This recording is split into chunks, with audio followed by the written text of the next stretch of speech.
Hello વિદ્યાર્થી મિત્રો, આજે હું તમારા માટે લઈને આવી છું ધોરણ 8 વિષય ગણિત પાઠ 4 માહિતીનું નિયમનના સ્વાધ્યાય 4.2ના તમામ પ્રશ્નોના ઉત્તરોની સમજૂતી, અને તે પણ નવી બુક પ્રમાણે.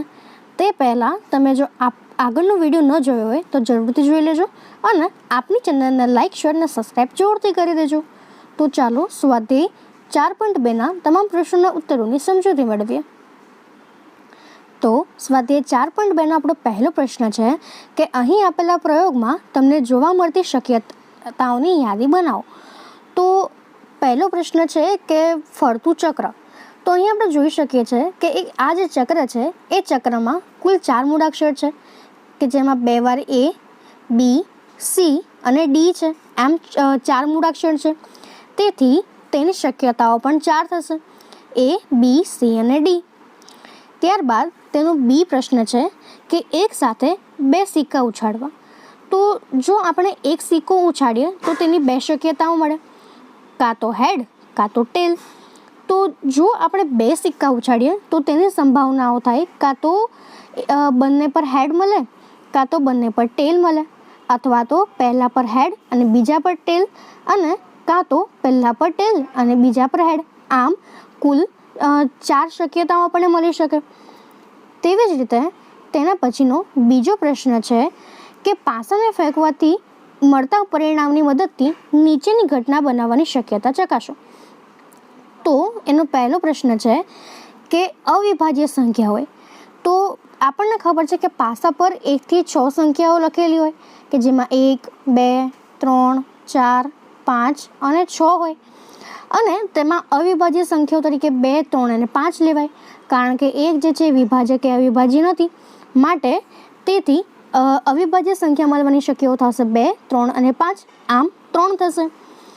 તે જ પ્રમાણે અવિભાજ્ય સંખ્યા ન હોય તો 1 જે છે તે તો વિભાજક કે વિભાજ્ય છે જ નહીં, એટલે તેની ગણતરી તો થાય નહીં. અને 2, 3, 5 જે છે એ તો અવિભાજ્ય સંખ્યાઓ છે, માટે તે બી નહીં લઈ શકાય. એટલે 4 અને 6 જ એવી સંખ્યા છે કે જે અવિભાજ્ય નથી, માટે અવિભાજ્ય ન હોય તેવી સંખ્યાઓ મળવાની શક્યતા થશે 2, 4 અને 6. ત્યારબાદ એનો બીજો પ્રશ્ન છે કે 5 કરતાં મોટી સંખ્યા હોય. તો આપણને ખબર છે કે 1 થી 6માં 5 કરતાં મોટી સંખ્યા ફક્ત એક જ છે, અને એ છે 6, માટે તેની શક્યતા ફક્ત એક જ થાય. ત્યારબાદ તેના પછીનો છઠ્ઠો પ્રશ્ન બી પ્રશ્ન છે કે 5 કરતાં મોટી ન હોય તેવી સંખ્યા. તો આપણને ખબર છે કે 5 કરતાં મોટી સંખ્યા એટલે 6, અને તે ન હોય એટલે 1 થી 5 લખી શકાય. તો 5 કરતાં મોટી ન હોય તેવી સંખ્યા મળવાની શક્યતાઓ 1, 2, 3, 4 અને 5 એટલે કે 5 હોઈ શકે. ત્યારબાદ એના પછીનો પ્રશ્ન છે કે સંભાવના શોધો. તો એનો પહેલો પ્રશ્ન છે કે પ્રશ્ન 1 એમાં એની આકૃતિમાં દર્શક કાંટો વૃત્તાંશ ડી પર સ્થિર થાય. તો આપણને ખબર છે કે પ્રશ્ન 1 અને એનો એ પ્રશ્ન હતો, તેમાં એક ચક્ર હતું. એ ચક્રમાં 5 મૂળાક્ષરો હતા: A, B, C અને D. આમ એ 5 મૂળાક્ષરો હતા, તેમાંથી એ જે વૃત્તાંશ હતું એ B પર સ્થિર હતું, પરંતુ એ પૂછ્યું છે કે તે વૃત્તાંશ D પર સ્થિર થાય.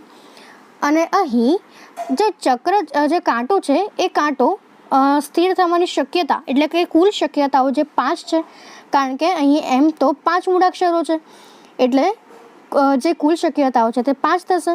અને પૂછ્યું છે કે દર્શક કાંટો વૃત્તાંશ D પર સ્થિર થાય, અને D અહીંયા ફક્ત એક જ વાર છે, તેથી જે ઘટના બનવાની શક્યતા છે તે 1 થશે, માટે તેની સંભાવના બરાબર ઘટના બનવાની શક્યતા છેદમાં કુલ શક્યતા, માટે ઘટના બનવાની શક્યતા 1 અને કુલ શક્યતા 5, એટલે તેની સંભાવના થશે 1/5. ત્યારબાદ એનો બી પ્રશ્ન છે કે સારી રીતે ચીપેલા પાનાની જોડમાંથી એક પાનનું યાદચ્છિક રીતે પસંદ કરીએ અને તે એકો હોય. તો આપણને ખબર છે કે જે પાનાની જોડ હોય એ હોય 52, એટલે 52 પત્તા હોય, અને તેમાંથી પસંદ કરીએ તો એકો હોય. અને આપણને ખબર છે કે એ 52 પત્તાઓમાંથી 4 પત્તા 51 હોય. તો જે 52 જે છે તે થશે કુલ શક્યતાઓ, અને જે 4 છે એ થશે ઘટના બનવાની શક્યતા. તો માટે સંભાવના બરાબર ઘટના બનવાની શક્યતા 4 છેદમાં કુલ શક્યતા 52, માટે તે થશે 1/13. માટે તે પત્તું એકાનું હોય તેની સંભાવના થશે 1/13. એવી જ રીતે તેનો સી પ્રશ્ન છે કે લાલ સફરજન મળવાની શક્યતા. તો આપેલી જે આકૃતિ છે તેમાં આપણે જોઈ શકીએ છીએ કે તેમાં કુલ 1, 2, 3, 4, 5, 6 અને 7 એમ 7 સફરજન છે. તો એ કુલ શક્યતાઓ થશે 7 અને એમાંથી લાલ સફરજન જે છે તે છે 1, 2, 3 અને 4. એટલે જે લાલ સફરજન છે જે 4 માટે ઘટના બનવાની શક્યતાઓ 4 થશે. એટલે સંભાવના બરાબર ઘટના બનવાની શક્યતા છેદમાં કુલ શક્યતા. એટલે ઘટના બનવાની શક્યતા 4 છેદમાં કુલ શક્યતા 7. એટલે આપેલી જે ઘટના છે એની સંભાવના થશે 4/7. હવે તેના પછીનો ચોથો પ્રશ્ન છે કે એક ચબરખી પર માત્ર એક જ નંબર લખેલ હોય તેવી કુલ 10 ચબરખી પર 1 થી 10 અંકો લખીને તેને એક ખોખામાં રાખી તેને સારી રીતે મેળવવામાં આવે છે. તેમાંથી કોઈ એક ચબરખી જોયા વગર પસંદ કરવામાં આવે છે તો નીચેની ઘટનાઓ માટે સંભાવના શોધો. તો એનો પહેલો પ્રશ્ન છે કે ચબરખી પરની સંખ્યા એ 6 હોય. તો આપણને ખબર છે કે અહીં ચબરખી પર કુલ 10 એટલે 1 થી 10 અંકો લખેલા છે. તો તેમાં સંખ્યા 6 હોય એટલે 1 થી 10માં જે 6 છે એ માત્ર એક જ વખત આવે. માટે જે પસંદગીની કુલ શક્યતાઓ છે તે છે 10 અને સંખ્યા 6ની શક્યતા એ 1, કેમ કે 1 થી 10માં 6 એ એક જ વખત આવે. એટલે ઘટના બનવાની શક્યતા 1 અને કુલ શક્યતા 10. માટે સંખ્યા 6 આવે તેની સંભાવના થશે 1/10. એવી જ રીતે એનો બીજો પ્રશ્ન છે કે ચબરખી પરની સંખ્યા એ 6 કરતાં નાની હોય. તો આપણને ખબર છે કે 1 થી 10માં 6 થી નાની સંખ્યાઓ એટલે તે થશે 1, 2, 3, 4 અને 5. તો હવે ચબરખી પર કુલ શક્યતાઓ તો 10, કેમ કે 1 થી 10 અંક લખેલા છે અને ઘટના બનવાની શક્યતા એટલે કે 6 થી નાની સંખ્યાની શક્યતા તો તે 5 થશે. 1, 2, 3, 4 અને 5. માટે ચબરખી પરની સંખ્યા 6 કરતાં નાની હોય તેની સંભાવના થશે 5/10 એટલે 1/2. ત્યારબાદ એના પછીનો ત્રીજો પ્રશ્ન છે કે ચબરખી પરની સંખ્યા 6 કરતાં મોટી હોય. તો 1 થી 10માં 6 કરતાં મોટી સંખ્યાઓ 6ને તો ગણાય નહીં, કારણ કે 6 કરતાં મોટી સંખ્યાઓ છે. એટલે 7, 8, 9 અને 10 થશે. એટલે કુલ 4 સંખ્યાઓ.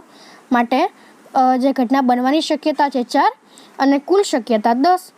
માટે સંભાવના બરાબર 4/10 બરાબર 2/5 થશે. તેવી જ રીતે એના પછીનો પ્રશ્ન છે કે ચબરખી પરની સંખ્યા 1 અંકવાળી હોય. તો આપણને ખબર છે કે 1 અંકવાળી સંખ્યાઓ 1 થી 10માં 1 અંકવાળી સંખ્યાઓ 1, 2, 3, 4, 5, 6, 7, 8 અને 9 જે છે એ 1 અંકવાળી સંખ્યાઓ. જ્યારે 10 છે એ 2 અંકવાળી સંખ્યાઓ થાય, તેથી આપણે તેને ન લઈ શકીએ. માટે ઘટના બનવાની શક્યતાઓ 1 થી 9 એટલે 9 થશે અને કુલ સંખ્યા એટલે કુલ શક્યતા એ 10 છે. માટે જે ચબરખી પરની સંખ્યા 1 અંકવાળી હોય તેની સંભાવના થશે 9/10.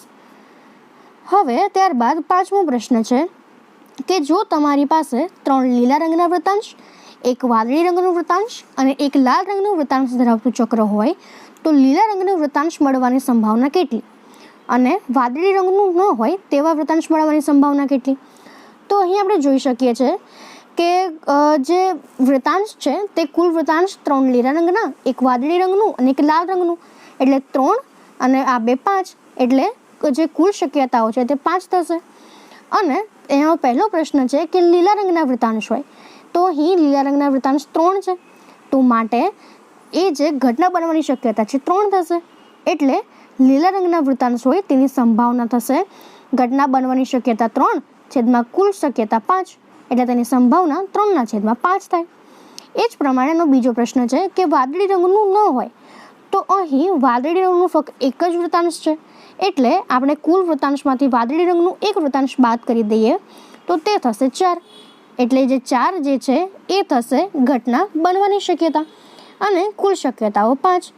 તો માટે આપણે લખી શકીએ કે વાદળી રંગનું ન હોય તેવા વૃત્તાંશની સંભાવના થશે 4/5. ત્યારબાદ તેના પછીનો છઠ્ઠો પ્રશ્ન છે કે ઉપરોક્ત પ્રશ્ન 2માં આપેલી ઘટનાઓ માટે સંભાવના શોધો. તો અહીં ઉપર જે પેલો પાસાવાળો પ્રશ્ન હતો તે પ્રશ્નની સંભાવનાઓ આપણે શોધવાની છે. તેનો પહેલો પ્રશ્ન હતો કે તે અવિભાજ્ય સંખ્યાઓ મળે.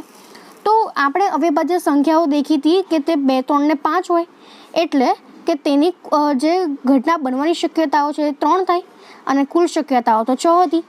તો માટે તેની સંભાવના બરાબર 3/6 બરાબર 1/2 થાય. અને એનો બીજો પ્રશ્ન હતો કે અવિભાજ્ય ન હોય તેવી સંખ્યા. તો આપણે દેખ્યું હતું કે અવિભાજ્ય સંખ્યાઓ ન હોય તેવી સંખ્યાઓથી 4 અને 6, એટલે જે ઘટના બનવાની શક્યતા હતી એ 2 હતી. માટે તેની સંભાવના થાય કે ઘટના બનવાની શક્યતા 2 કુલ શક્યતાઓ 6, માટે તે થાય 1/3. માટે બી જે છે એની સંભાવના થશે 1/3. ત્યારબાદ એના પછીનો જે બીજો પ્રશ્ન હતો તે હતો, એમાં પહેલો પ્રશ્ન હતો કે 5 કરતાં મોટી સંખ્યા મળવાની સંભાવના. તો આપણને ખબર છે કે 5 કરતાં મોટી સંખ્યા એટલે 6, એટલે ઘટના બનવાની શક્યતા એટલે ફક્ત 1 જ થાય. માટે સંભાવના બરાબર ઘટના બનવાની શક્યતા 1 કુલ શક્યતા 6, એટલે તેની સંભાવના થાય 1/6. અને ત્યારબાદ એનો છેલ્લો પ્રશ્ન હતો કે બી કરતાં મોટી ના હોય. તો બી 5 કરતાં મોટી ના હોય એટલે કે 1, 2, 3, 4 અને 5 આ સંખ્યાઓ 5 કરતાં મોટી નથી. તો માટે જે ઘટના બનવાની શક્યતાઓ છે 5 અને કુલ જે શક્યતા છે 6, માટે તેની સંભાવના થશે 5/6. અહીં આપણો આ સ્વાધ્યાય પૂરો. અને જો તમને આ સ્વાધ્યાયમાં કોઈ પણ ડાઉટ હોય તો તમે તે કોમેન્ટ સેક્શનમાં જણાવી શકો છો. અને આપણી ચેનલને લાઇક, શેર અને સબસ્ક્રાઈબ કરવાનું ભૂલતા નહીં. Thank you.